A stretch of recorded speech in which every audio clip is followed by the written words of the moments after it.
So I'm working on a game right now that has groups of enemies, and those enemies tend to, hoard up, get into a group, and then need to navigate once they're in a group. I'm using Chaos Mover for the movement of the project, and because it's an experimental plugin, not everything's absolutely working. So I wanted to use crowd following as the way that the AI actually moves around and such. But by default, the Chaos Mover, as of 5.6 and I believe 5.7, which is what I am in now, it doesn't actually work, and that's because of a default assumption. And in this video, I'm going to show you how to fix that default assumption so that you can use crowd following for Chaos Mover nav movement. Let's get into it. So, essentially, what I've had to do is inside my blueprints, if I go to where I have this nav mover, you can see here I've got something called a Chaos Nav Mover. Now, this isn't pre-existing inside of Mover, it's actually a subclass of the pre-existing Nav Mover component.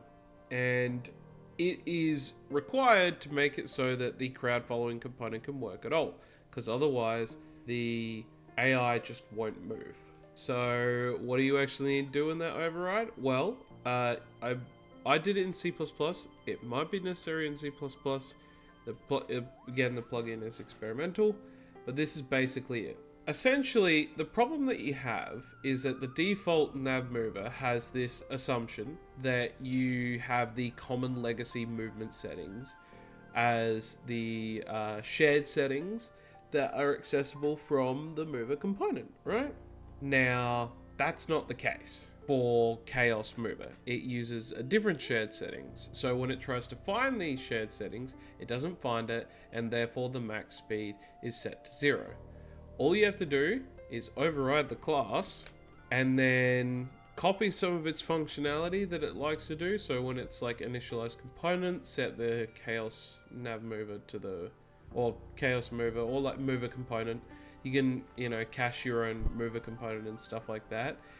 And then once you get to the get max speed for nav movement, you override it, and instead you try to get the chaos character movement settings and then use that max speed instead of the one that they have as a default. After that, the crowd following should work perfectly fine.